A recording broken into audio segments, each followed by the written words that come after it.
बिस्मिल्लाहिर्रहमानिर्रहीम। एत करीमा के पढ़ने की फ़ायदे। आयत करीमा के सवालात है।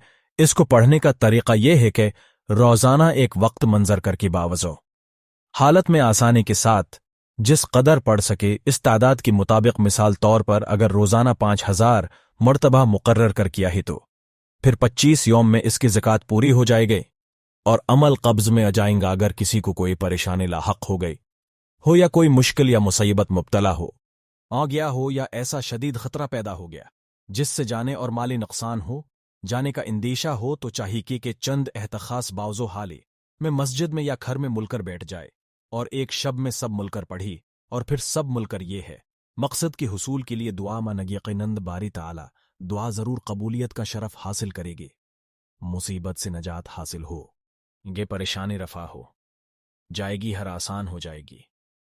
ये बोहत परफोल अमल है। इस अमल बरकत से परवरदिगार आलम ने फांसी की सज़ा उम्र कैद में तब्दील करने की इसबाब पैदा फरमाई। बर्दगान दिन ने इस अमल पर एतिकाफ किया है। इंशाअल्लाह अपनी दुआ में हमें भी याद रखिए, नमाजों की पाबंदी करिए। हमारे इस्लामी चैनल को सब्सक्राइब और शेयर ज़रूर करें।